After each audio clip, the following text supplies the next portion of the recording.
The 33rd edition of the African Cup of Nations is just 12 days away, and you know what that means. The Super Eagles of Nigeria will be touching down at Cameroon very soon to also participate in this tournament that is worth $5 million for the winners, and the prize pool is over $16 million.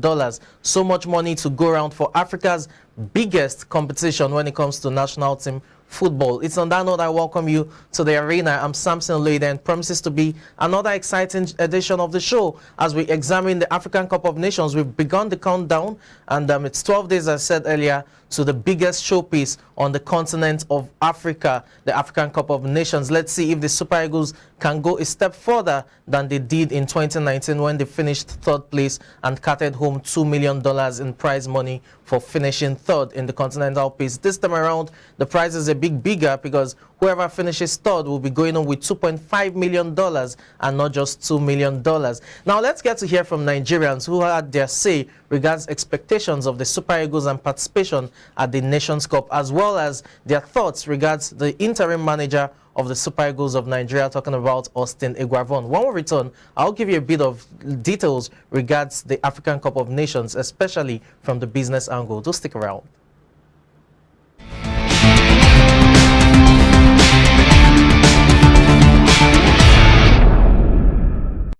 Austin Eguavoen is a good coach. Yeah, let him take them to the Nations Cup, and thereafter they cannot come together and know who next that will take over the job. I'm of the opinion that we should use the indigenous coach. If he take them to the Nations Cup and do well, probably they can still give to him. Or there are so many of them that can only say he's a good coach, but then last time he was there and eventually he left and all that. But then we have so many of them here that can take the job because they know these players. They know they can go to villages and, picture these players out. Not like a foreign coach who will just come and be looking at people playing in Europe. There are so many indigenous players that does well, that can, deliver. But some of these foreign coaches will not know them, except they see them playing out there. But the indigenous coaches can go to our local league, picture the best out of them, and then bring them to the Super Eagles, and they will do well. We have some former international teams that play for Nigeria. They can as well come in, like JJ Okocha, can as well come in and to take the position of general. The kind of players we have on ground, if we have a good coach, they can do very, very well. But the present coach now, Austin Eguavoen, can do better, but preferably I would have wanted to bring a foreign technical advisor that the players will obey and listen to the tactics of how they are going to play. Like the former coach, Garant Roy, doesn't have tactics at all. We just test running players. That's why we are not performing so good. They should give the Eguavoen a trial, and if you couldn't do well, you have to bring a foreign technical advisor. I think Amunike should, because what Ganero actually started, I actually analyzed it with some of my friends. He actually wanted the work to go on a smooth pace, never bothered himself with home base and the rest. But Amunike should be the best person for the job. Eguavoen, we've seen Eguavoen's work before, so it is not his first time. Understand? So I think if I'm to pick, I will go for Amunike, and Amunike for me would be the best for the job. According to the analysis, I don't think that it can lead us to win the Nations Cup, because even when Ganero is still there, at least, although no, he's getting with the result, but the work rate is not there. But he's managing to get out the result. But once we are now bringing Eguavoen, I just come in. He don't even know the players than the person that is there before. Now he's just trying to be, what he's trying to be doing now is try and error. Maybe he can at least grind out some result. But to my own expectation, I don't think that he can give us the Nations Cup.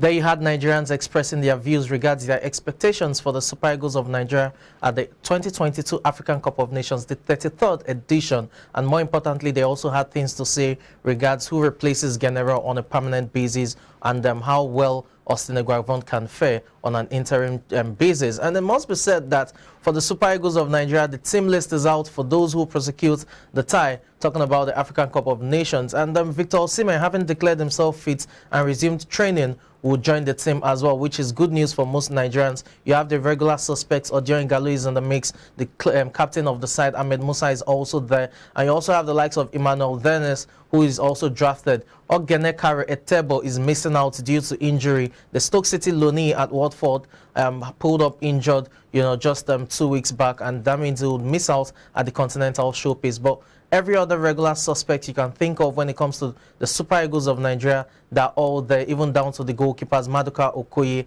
as well as Francis Uzoho. They're all in the mix. So let's just wish the Super Eagles of Nigeria the very best. Remember, I said in 2019, the prize pool money for the African Cup of Nations was $14.2 million. But there's a $2 million increase, $2 million, I beg your pardon, increase, as this year's edition is worth $16.2 million. And unlike 2019, when Algeria won and went home with $4.5 million, the winners of the 33rd edition of the African Cup of Nations will be going on with $5 million, while you have the second place team, which is the finalist, will be going on with $3 million, and the third place team will be going on with $2.5 million, as well as the team that finishes fourth.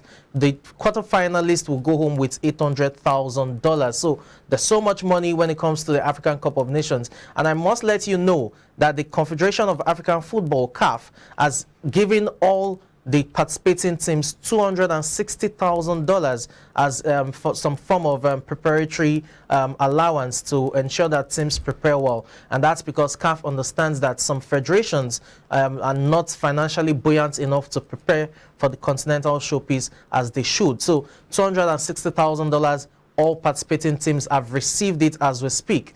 And it's just to enhance preparations for the African Cup of Nations, which I stated earlier is just 12 days away. Remember that this $260,000 we're talking about is not for free. It will be deducted from the premiums later on when the competition ends. And for every team participating, even for teams that would exit the group stage of the African Cup of Nations, they are guaranteed $478,000. So much money everywhere, and that's what it means when you have to play on the biggest showpiece that has to do with the continent, talking about Africa now, the African Cup of Nations. Now let's delve into a bit of historical details for those who do not know.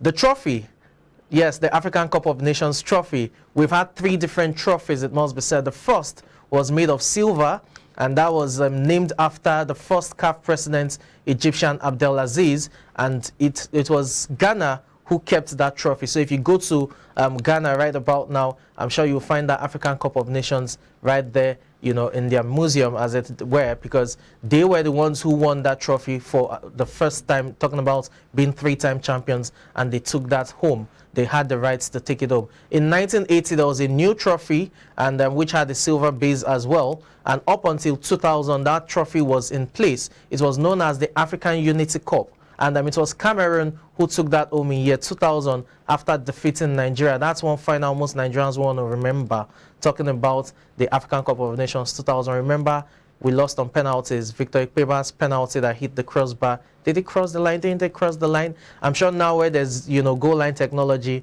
maybe we would have won the African Cup of Nations as it were. But the Cameroonians won it, and it was their 3rd win, talking about that particular trophy. So they took that home. In 2010, the 3rd trophy was the gold-plated one, which we all know now, made in Italy.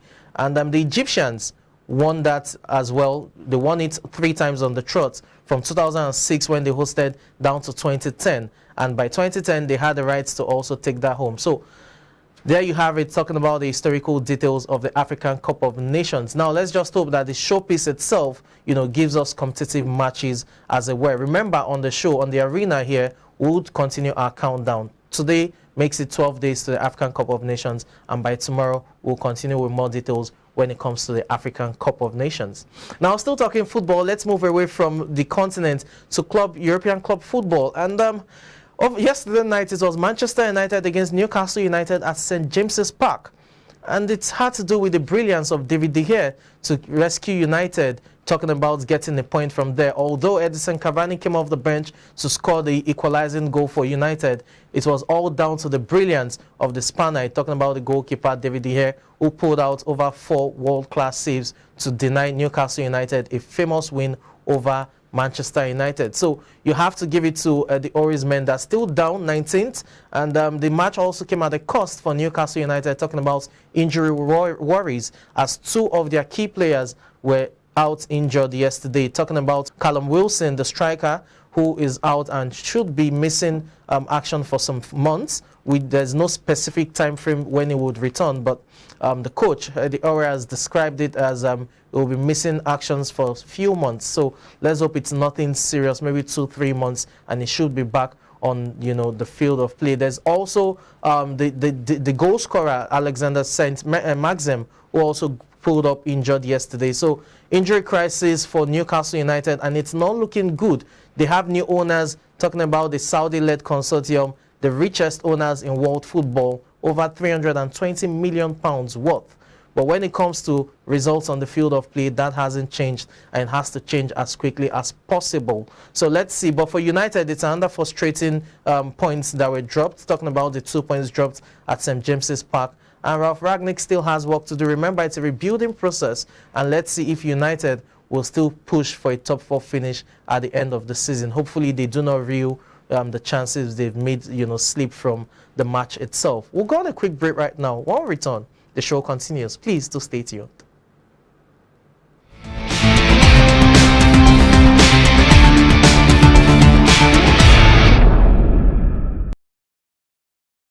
Majority of Nigerian households spend over 90% of monthly income on Christmas. The traditional Nigerian celebration begins from the first day of December with the sounds of fireworks to the last-minute shopping, which attracts an increase in the price of items from 5% to even 50% as it gets closer to the festivities. During the holidays, persons who live abroad and are often unable to celebrate with their families in person often find themselves sending financial support to their families back home, thereby making Christmas a reality for their loved ones. The most valuable gifts a human can give to others are sharing and caring. Share what you have, care for whom you have. Wishing you a Merry Christmas and fabulous New Year from iBrandTV, where business comes first.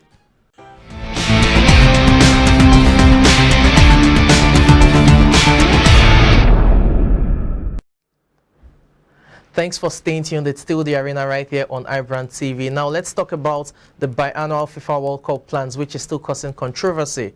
Yesterday, 2 key players in the world of football, talking about PSG's forward Kylian Mbappe, as well as Bayern Munich's striker Robert Lewandowski, criticized the decisions or the proposal to hold the World Cup biannually. And this was made known at the Globe Soccer Awards that took place in Dubai, where both players were awarded, were recognized, I beg your pardon, for their exploits on the field of play, and they had their own say when it comes to FIFA's plans to hold the World Cup every 2 years. Mbappe described it as ridiculous, while Lewandowski said that the wear and tear on the body of the players should be also taken into consideration, considering that both players play over 60 matches in a season. Moreover, there's also the newly inaugurated UEFA Nations League, which is barely 3 years old. So many competitions and very little concern for players' welfare. And the likes of Lewandowski and Kylian Mbappe, big names in the world of football, are lending their voice to antagonize FIFA's plans to hold the World Cup biannually. Remember that when it comes to FIFA's confederations, it still has UEFA and CONMEBOL opposing the decision to hold the World Cup biannually, while our own Confederation of African Football, CAF, just a few weeks back endorsed the decision to hold the World Cup every 2 years. So let's see how this goes forward and the impact it has on the proposal. Remember, when the big stars begin to question decisions like that or proposals like that, sometimes they are that influential to ensure that such proposals do not see the light of the day. But FIFA is still going to hold several summits, and they are continuing with their consultations of all stakeholders, including the fans, to ensure that everyone is carried along before that crucial vote regards, the change in World Cup format. Well, money has to be made definitely, and FIFA has said extra £3.3 billion will be made when it comes to hosting the World Cup biannually. Over a span of 4 years, FIFA would make over £3.3 billion, and that means there will be more money for various associations. FIFA has 211 associations, and each one of them will get £12.1 million extra if the proposal goes through. You know what that means for Nigeria? It means the Nigerian Football Federation will receive £12.1 million, and that is so much money that can be used to develop our football, right from the grassroots to every developmental stage, every age group team, and then we could have the best of football talents and facilities here in Nigeria. So let's see the arguments for and against, and it's just a matter of time before we know if the FIFA World Cup will hold every 2 years. Now, still talking about the Globe Soccer Awards, where Lewandowski and Mbappe criticized the decision to hold the biannual World Cup. The awards held yesterday, and Mbappe surprisingly won the Best Men's Player Award, while Lewandowski won that of the fans' favorite when it comes to the awards. I'll give you the awards list as quickly as possible. Fans' Player of the Year is Robert Lewandowski. You have Men's Player of the Year, Kylian Mbappe, as I said earlier.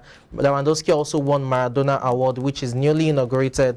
And Top Scorer of All Time Award went to Cristiano Ronaldo for his exploits, having scored over 800 goals in the course of his career. When it comes to the Best National Team of the Year, Italy won that award courtesy of their Euro triumph, while the Best Men's Club went to Chelsea Football Club, having won the Champions League in the year. The Defender of the Year went to Leonardo Bonucci of Juventus. You had the Goalkeeper of the Year going to Gianluigi Donnarumma of Paris Saint-Germain, and the Best Women's Club also went to Barcelona, while the Best Women's Player went to Barcelona's captain Alexia Putella, amongst others. You also had Ronaldinho, I beg your pardon, the Barcelona legend, also winning the career award there. So many superstars were recognized, talking about the Globe Soccer Awards, and it's just good to see that players get reward not just financially now, but also in terms of the awards, the plaques, to ensure that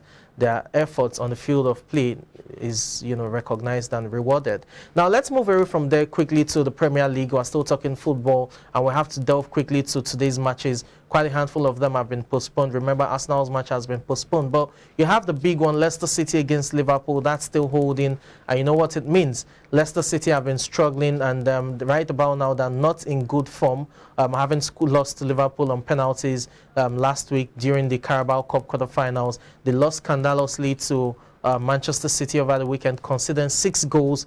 And now they will be facing Liverpool again, but this time it's in the league, and it's going to be at King's Power Stadium. You should expect the regular suspects, although COVID is definitely hitting Leicester City as well. For Liverpool, they will be coming into this looking confident, and the good news probably for Jurgen Klopp's men will be the fact that they have the key players ready to roll, talking about Diogo Jota, Mane, Salah, amongst others. So let's see how that pans out. Other fixtures quickly, you have Crystal Palace against Norwich City. That should be a straightforward win for Crystal Palace, because Norwich City right now look like they are done and dusted when it comes to their relegation place being sealed. It must be said. Remember, they lost 5-0 to Arsenal just on Boxing Day, which is 2 days ago. So let's see how it pans out. But I expect Crystal Palace at home to be able to nick this. They will be without their talisman, though, Wilfred Zaha, who got red-carded in the last match against Spurs. So there you have it. You also have Southampton against Spurs. Spurs are pushing for a top 4 finish, talking about Tottenham Hotspur,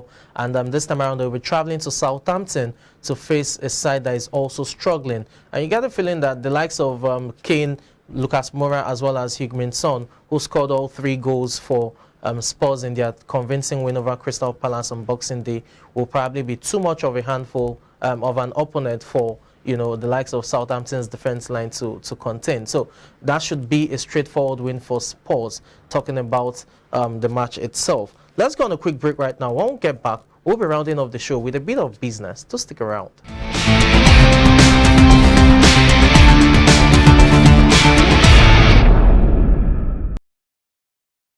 Swift Dry Cleaners Limited, professional dry cleaners.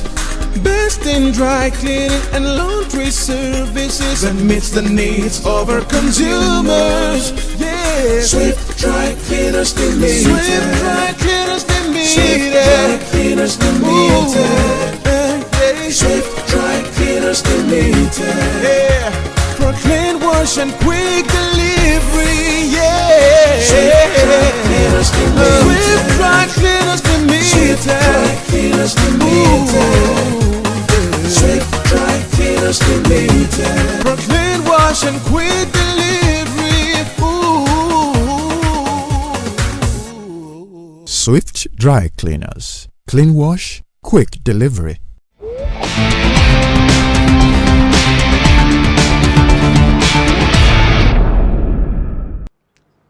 Thanks for staying tuned. It's still the arena right here on iBrandTV, coming to you live from our studios in Lagos, Nigeria.